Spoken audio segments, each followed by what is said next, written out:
You're listening to episode number 34 of the Transform Your Life from the Inside Out podcast. This episode is a Q&A episode, and I'm going to answer Roccos' question. Roccos' question is this: how can you commit to your goal if you don't know what your goal is in the first place? Now, many of you listening can probably relate to that because you have a really hard time actually articulating what your vision is or what it is that you want to create. If that pertains to you, stay tuned. Hi, I'm Jim Fortin, and you're about to start transforming your life from the inside out with this podcast. I'm widely considered the leader in subconscious transformation, and I've coached super achievers all around the world for over 25 years. Here, you're going to find no rah-rah motivation and no hype, because this podcast is a combination of brain science, transformational psychology, and ancient wisdom all rolled into one to take your life to levels you've never thought possible. If you're wanting a lot more in life, to feel better, to heal, to have peace of mind, to feel powerful and alive, and to bring more abundance and prosperity into your life, then this podcast is for you, because you're going to start learning how to master your mind and evolve your consciousness. And when you do that, anything you want then becomes possible for you. I'm glad you're here. Okay, so Roccos' question: how can you commit to your goal if you don't know what your goal is in the first place? Roccos sent me a really long and really detailed question, but it all boiled down to this one question, and this is actually how he started his series of questions. So we're going to keep this really simple. Most times, it's not that people don't know what they want, which is what Roccos said. And you yourself, you might be thinking, well, you know what? I really want to create something. I want to grow. I want to make more money. But you know what? I don't know what I want. Well, that's simply what Rocco was saying as well, is that he doesn't know what the goal is in the first place. Here's the thing. Everyone knows. You know. Rocco knows. Everyone knows what they want and desire. So it's not a matter of not knowing what your goals are or what you want to create. It's not that at all. Because we all know. It's that we believe that we cannot have that. So we have all these grand visions of things we want to create and the big goals, yet we also many times have a belief that, you know what, I just don't know how I'm going to get there, or that's not for me, or I can't have that. So obviously, for any of us, it's not a matter of knowing what the goal or the vision or the outcome is. It's a matter of believing and working from, can we have that thing? Now, in one of the recent podcasts, I said that you don't necessarily need to believe in yourself. A little bit of a distinction here between believing in yourself and then believing in a particular outcome. And what I mean by that is, where I work from personally is it doesn't matter that I believe or not believe how good my skills are. Where I work from is just let me do what I do, let me help as many people, and whatever's going to happen is going to happen. And what happens is the outcome happens inadvertently. So I just wanted to draw that simple distinction. So the big mistake that a lot of people make, and what I'm going to cover in this podcast, I've been there as well. So you know what, like I say pretty much every podcast, I'm not tossing any stones, is that most people work from resignation instead of possibility. Most of us, even though we actually want and desire, we resign ourselves to the thought that even though that I want that thing, I'm resigned in that I just don't know how to get it. It's just not in me. I'm not good enough. I'm not smart enough. I'm not the kind of person to have something like that. Another big mistake that a lot of people make, and I have been here as well, is that most people actually think reasonably. Now, what I mean by that is that we don't ever really, and this is brain-based, by the way, which I'll cover in just a bit, or partly brain-based, reptilian brain to be specific, is that where most of us operate from is, you know what, I want, a jet. I want mansions. I want to explode my business. I want to impact 1 million people. But let me be reasonable.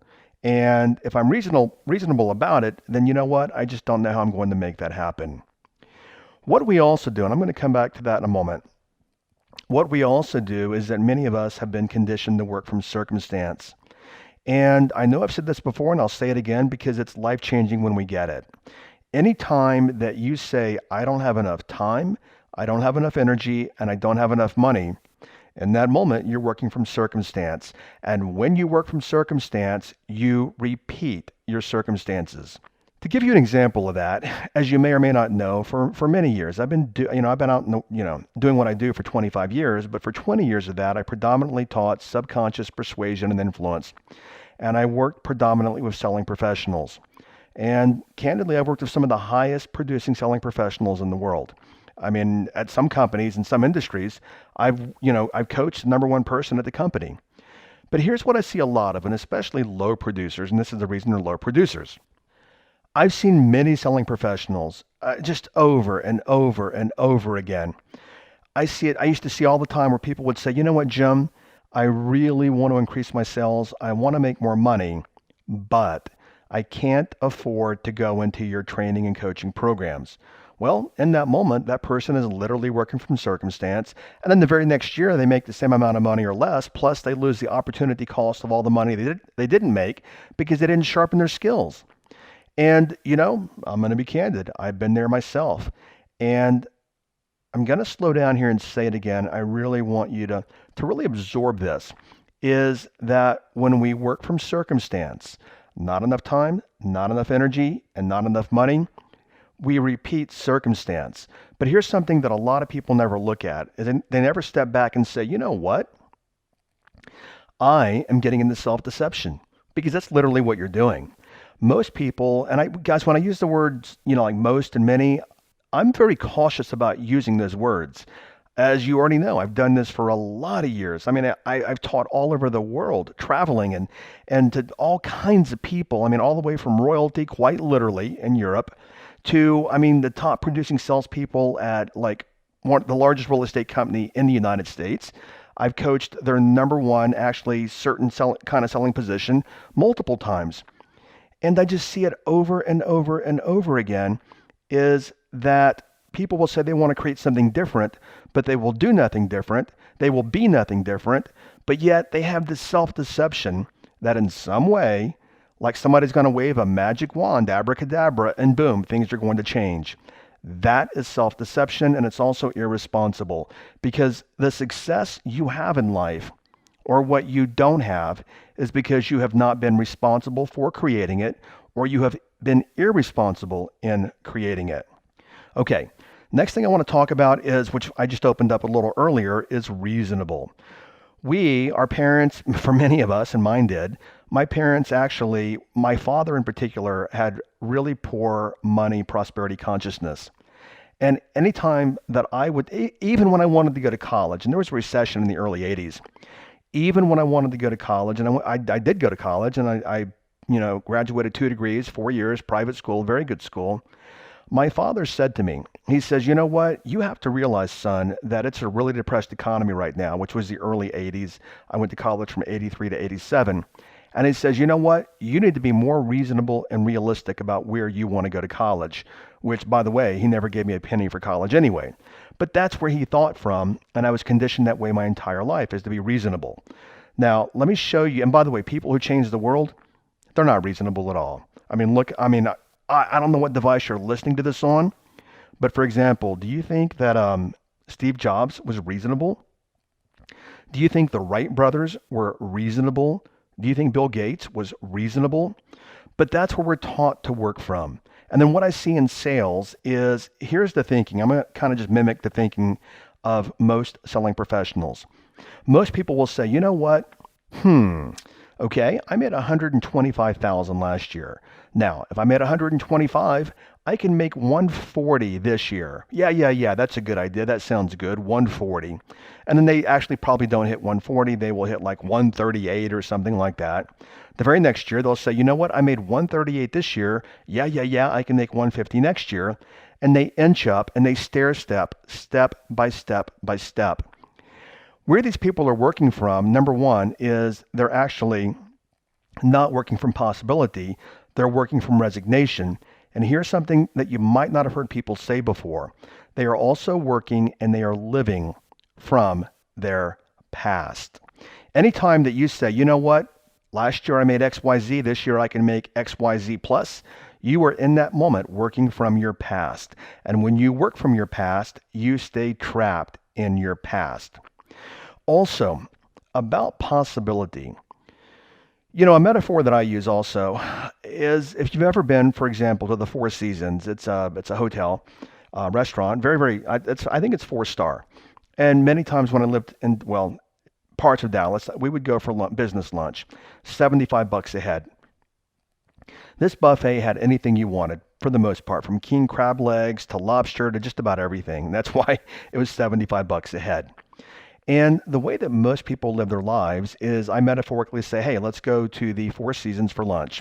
You know what? This is an amazing buffet. You can have anything that you want. And I'll say, well, go to the buffet and load up your plate. Most people, most people come back and they have a bologna sandwich on their plate. And I've been there as well because I was conditioned that way from my father. Not that way anymore. I mean, I'm coming back with the king crab legs this day and age. And whatever else over there looks really tasty and expensive. But that's the way that most people live, is they live from circumstance, they live from their past, and they live from rationality. And when you live from those places, as you're hearing me say this, and you're probably starting to apply this to your own thinking about how you've been living in your past, this is why you're stuck. This is why you want to make, $1 million or 200,000 or whatever it is. And you just quite never seem to get there because you're working from one of those places. So let me ask you a question. I want you to really ponder this question. When I say I request, you can do what you want. Yet I request that you really get serious and you take your time and you get in depth and you get introspective with this question. But the question is this: what if there were no rules? Literally, what if there were no rules in life? What happens then is that life becomes 100% possible. Whatever you want becomes 100% possible. But where most of us live from is, oh my gosh, I've got rule number 1, rule number 2, rule number 3, rule number 47, rule number 83. And in truth, if you really get silent with this and you just sit with it and you finally get that aha where you actually no longer just think it and you understand it, but you know it, there are no rules. It just popped in my mind quite literally to actually share this story with you. I didn't even, when I was, thinking about this podcast, didn't even enter my mind till just right now. Many years ago, it was about 15 years ago, I had a student and his name is Terry Hitchcock. You can Google him. Now, I've not seen Terry in a lot of years, and he was a student for a different program. When Terry was 57 years old, he said, you know what? I'm going to run 75 consecutive marathons. Now, think about that for a second. 75 consecutive marathons. What that means, obviously, is for let me just go a little further. 75 daily consecutive marathons. For 75 days, he ran 25 plus miles per day. He quite literally ran from Minneapolis, Minnesota to Atlanta, Georgia to the opening ceremony of the Olympics. Now, he did this for a lot of personal reasons and things that were going on in his life. Now, part of his story also, and I believe there's a movie about it called My Run, and I think Billy Bob Thornton, or whatever his name is the guy who narrates or moderates the movie. But here's the thing. Terry did not train, as crazy as that is. He did not train for one marathon. He trained for none. He had a heart attack 3 weeks prior, and obviously everyone was telling him, are you crazy? You just got out of the hospital. You had a heart attack. You haven't trained for this, and you're going to run one marathon? 75 days in a row? And he did it. And he did it because there are no rules. And that applies to anything in your life when it comes to creation. I don't care where you are. I don't care who you are. I don't care how you grew up. There are no rules. So when I go back up and I look at Roccos' question, is when you look at it from that perspective, like I don't even know what I want. Well, you know what? You can have the king crab legs. You can have anything that you want if you're willing to invest and exchange the energy for it. In talking about being reasonable, I remember one of my coaches, a transformation coach, and he's, I would say, significantly responsible for the life that I have today and the way that I'm living because of his mentorship.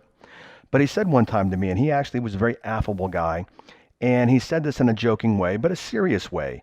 He said, you know what? He goes, talking about reasonableness. He goes, reasonable people live reasonable lives, and they make reasonable money, and they have a reasonable amount of happiness. And when he said that, I'm like, whoa, oh my gosh, that is true. And so where I think from today is I think from how can I impact the most amount of people without having to be trapped by being reasonable about doing that. I want to share another thought with you that I learned from my brother-in-law, the shaman. And I do mention him pretty much in every second episode. And the reason why is because I've apprenticed with him for all these years. I still work with him. And something he said to me was just an aha moment for me. He says, anytime that you think that something is out of your reach, that's because you're working from your limited structure of the past. Consider that. Anything that you see beyond your reach is because quite literally you're living from the actually limited structure of the conditioning of your past, which doesn't exist anymore. And so I thought to myself, well, anything amazing, like spectacular, anything amazing that I think that I cannot have, there's no truth to that whatsoever because there are no rules. That's because I'm working out of my past structures. So I'm telling you, and I request, and hopefully you hear this, is that if you're working from you can't create something, you can't imagine something, you can't see something, you can't have something, then where you're living from is the conditioning of your past. And I know you've heard me say many times before, or perhaps you have in other episodes, is there is no such thing as time. Time is human created. The past does not exist. The future does not exist. Now think about that for a moment. Consider that deeply. The past doesn't exist. When we started this podcast, that's already gone. And when I finish this podcast, this particular episode, that time is not even here. All you have is right here and now. Now, let me bring that to this podcast. Is the only place that you can truly create from, which is very powerful, is from right now. You can't create from the past, and you can't create from the future. You can only create from now. Let me go back here for a second. Something just popped into my mind is in coaching people as many years as I have, when I start coaching people, and I don't do much one-to-one, very, very little one-to-one anymore, when I would ask people, the very first question I would say is, what do you want? And I'm sure I've been there before, but it's amazing to me the amount of people that can't tell me what they want, just like Rocco. And it's not that they can't tell me what they want, because I know you know what you want. It's because what they do first is they get into, well, I think that I want X, Y, Z, but let me tell you all the ways that I can't have it because of circumstance and resignation and my past conditioning. Therefore, it's not reasonable for me to want what it is that I think that I want. Also, I've noticed over the years is when I ask people what they want, the first place that 90% of people go is, the conversation will be like this. I'll say, tell me right now, tell me specifically what you want. And where most people will go is, well, I don't want to find myself in a situation where I don't have any money, or I don't want to find myself in a situation where I have bad health. And I'll say to them, well, okay, you just told me what you don't want, but tell me what you do want. And when I say that, it's like, for example, it's like asking people a puzzling question that they've never heard before, quite literally, because it catches people off guard, because we are more conditioned, most of us, to think about what we do not want as opposed to thinking about what we do want, which is exactly the place that Roccos playing from, and many of you as well. Let me share something else. Maybe you've heard it, maybe you haven't, is that you're a creator. We're all creators. Now, if you look at my life, right now I'm sitting in my home in Sedona, Arizona. I've got an amazing view right in front of me. I wish you could see the view. I'm sitting out on the back deck. And let me ask you, did you purchase this home for me? Did you actually find the home for me? Did you send me the MLS listing? No, the answer is no. I manifested and I created the opportunity to live in this home. Wherever you are and whatever you have, you are the one that created it. If your life is amazing in all ways, guess what? You created it. If your life is upside down, guess what? You created it. We, all of us, are born creators. Now, here's the thing. We are creating every single day. But the biggest mistake that most of us make, and I have been there as well, the biggest mistake that most of us make is that we recreate our days. And for example, whatever today is, you'll go into tomorrow, which we do, many of us, and you recreate tomorrow exactly like today. And you go into the day after that and you create that day exactly like tomorrow. And it's just a sequence of recreating, Groundhog Day over and over and over again. But if you take a step back and you really look at that and you really actually become self-responsible and you own it and you own your life, you will find the truth is you're the one who has created every single thing you have in your life. And also we get into deception or victim mentality and say, no, it's not me, it's this person, it's that person. And that's just not true. You are the creator in your life. Let me show you a really simple process here to demonstrate to you that you are your own creator. I want you to think to the first minute of your thoughts this morning when you got out of bed. Now, your first thoughts were, you know what? Boom, out of bed, headed to the gym. Or you know what? Oh my gosh, I am so tired. I don't want to go to work today. I don't feel good. I'm sick. Or you know what? Hey, I want to play golf today. Or hey, you know what? I can create a podcast or whatever. I don't know. I mean, we're all obviously thinking in the morning, but I want you to notice that the fact that you can think anything you want the second you open your eyes, and see, what we think is what we do. Well, actually what we think is what we feel, and what we feel determines what we do, and then what we do determines the outcomes that we get. You are the 100% creator of your life by actually where you're holding your thinking. So if we go back to Rocco and we actually look at this and we look at his question, even look where his question is coming from. How can you commit to your goal if you don't know what your goal is in the first place? So where is Rocco really working from by asking this question? He's working from predominantly is I don't even know what I can have. And Rocco, I'm filling in the blanks for you here and everyone else that this pertains to, is so if that's the context that he's already thinking from, which means the box, so to speak, if that's the box he's already thinking from, any possibility thinking that he might have is going to be squelched by the context that he's working from. Let me explain what I mean by that very quickly. I had this client one time. He was a gentleman, 57 years old, and he was about 75 pounds overweight. And he said to me, he goes, Jim, no matter what I do, I cannot lose weight. Well, that was his contextual thinking. And so what that meant is whatever he did wasn't going to work and help him actually release weight, because the bigger contextual thinking is no matter what I do, nothing's going to work. Then what people do, and him as an example, is they diet and they try Slim Fast and they order things on TV and they hire trainers and they go to acupuncture and they decide to work out again and they fall off track very, very quickly, and they use hypnotherapy and they use like 10 different things. And then what happens, because the bigger contextual thinking is that no matter what they do, nothing is going to work, what happens is that's an unconscious paradigm, and no matter what they do, nothing works. So the contextual strategy is a broken strategy. Okay, somewhere else I want to go here is your reptilian brain. You've heard me talk before about the three largest parts of the brain, which is the prefrontal cortex. It's your thinking part of the brain listening to me now saying, well, okay, Jim, yeah, this makes sense, blah, blah, blah. You have the middle brain, which is called the limbic system, which is, let's just keep this very simple, is the emotional brain. And then you have the reptilian brain, which is the smallest part and oldest part of the brain. Now, let me share some facts with you. Is the reptilian brain, because people will say, well, the brain doesn't like change. That's not true at all. And I heard a very, very big speaker say the brain doesn't like change. That is not true, and that's misinformation, because your prefrontal cortex thinking part of the brain does want change. That's why you want transformation and change, and you want something different in life. It's the reptilian part of the brain, which is the oldest part of the brain, which is also the part of the brain that houses your habits. That part of the brain does not want change. And the reason why, it's partly a survival mechanism.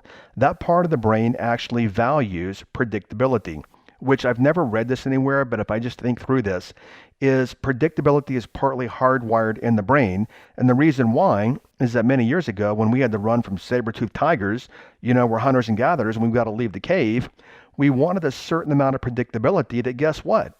I'm not going to be eaten by a tiger and I'm going to make it back to the cave again. So research has demonstrated with other mammals as well, is that the brain wants predictability. So what happens is when we say, you know what, I want to create XYZ in life. Well, many times when we think about things that we want, and we want to create XYZ, what happens is that takes us out of our comfort zone. And then when we go out of our comfort zone, that's no longer predictable. And then what happens is we get into anxiety, which for most people, anxiety is pain. So we actually move from pain to pleasure. So therefore, we move right back into our comfort zone again out of anxiety to eliminate the anxiety. So this is one of the ways that your own brain, literally the reptilian part of the brain, sabotages what you think, which is prefrontal cortex. It sabotages what you think you want to create because that part of the brain likes predictability and it is survival based. So let me start to wrap this up here and tie all this together for you. Where you want to start working from is possibility and what's possible. And remember that I said earlier, there are no rules. I can't tell you the amount of people that I have coached that have come from abject poverty. And I don't know the right word, air quote. I don't want to brag about it. I want to stay humble about this. But I have coached movie stars when I lived in New York City and TV stars and very, very successful and very powerful people. And many of these people, just like, the rest of the population, many of these people have come from, abject poverty or nothing or less than stellar conditions they grew up in. But they're working from possibility and not from resignation. So a question for you is, to what degree do you live from resignation? And most people do. And like I said, I've been there. And resignation is this. You know what? I want XYZ, but there's that but word, but I can't have it because. So where we want to start working from, and the question that I have for you, and it seems so simple, but a powerful question that I have for you is, what do you want? Next, what's going to happen is once you start thinking really big, the reptilian part of the brain is going to actually start metaphorically a 5-alarm fire back there and say, no, no, no, you can't have that, because if you want that, then you've got to move out of your comfort zone. And you know what? If you're out of your comfort zone, it's not predictable. And if it's not predictable, that's not safe. And if it's not safe, that's painful. Therefore, let's go right back to predictability again, which is what people do. Let me give you another example here, real life. Everyone can relate to either through personal story, knowing somebody, or it's just cultural. Look at women that are, and by the way, I got accused of being sexist for using this example. So let me just say this. Let me phrase it this way, is look at women who are abused. Now, what I'm going to say, let's not be sexist, is I even had a good friend of mine one time. The guy was 6'2". He was an Air Force officer, very, very masculine, very big guy. And his wife used to actually abuse him. I mean, he even told me, he's like, you wouldn't believe the amount of times I've had to stop her from punching me, kicking me, throwing things at me. So I do want to say it goes both directions, but predominantly I think more so, more women are abused than men. But where I'm going with this is, have you ever noticed before is that if you might know somebody that's in an abusive relationship, she gets out of it and everyone's like, oh my gosh, thank God Susan got out of that relationship. Her life's going to be so much better, et cetera, et cetera, et cetera. And before you know it, Susan's right back in a relationship again with somebody who abuses her. The reason why, as crazy as this sounds, and research has demonstrated that some very obscure research that I found at the University of Texas done back in the 70s, is that if a woman is abused and she leaves the relationship, you know what? Now she actually can't predict what's going to happen. And many times she will go back into a relationship where she's abused, even though that's not healthy, because she can predict what's going to happen to some degree in the relationship. And as I said earlier, they've done research with animals as well, with monkeys doing stuff like this. We want predictability. And that's one of the reasons people won't reach for things they really, really want, is because they can't predict what's going to happen. And because they can't predict, that's pain. So for Rocco and everyone listening, the question was again, how can you commit to your goal if you don't know what your goal is in the first place? Rocco actually has the cart before the horse, is that commitment doesn't even come into the equation when you don't even know what you want. You have to start there to even know what you're committing to, but most people don't even start there. So asking how do you stay committed to something that you don't even know that you want is completely an empty question. Your transformational takeaway, and before I tell you the transformational takeaway and the next episode after this, I want to thank you. Seriously, I get a lot of messages on Instagram and Facebook from people all over the world that listen to the podcast. And honestly, from the heart, it is a true blessing for me to be able to do this. This is my dharma. This is what I do. And many people tell me thank you. And thank you for the notes, by the way. I appreciate them. But I think it's reversed. I want to thank you for allowing me to live my dharma and to do what I'm on the planet to do. So I just wanted to say that because it just popped in my mind and I was thinking about that earlier today. Okay, so your transformational takeaway is this.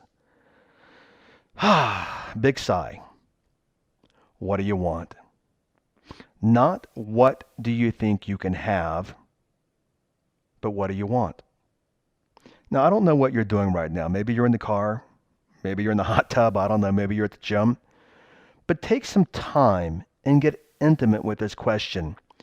And I want you to notice something. Because see, most people don't even know how to dream anymore.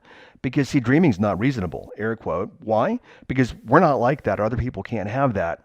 And I want to actually wrap this up, but that's a whole different topic, is when I do coaching, and especially my group coaching program, is that most people don't even know how to dream because they've already ruled out what it is that they might want in their dreams because it's not reasonable and it's not rational, or it takes them out of their comfort zone and puts them into fear.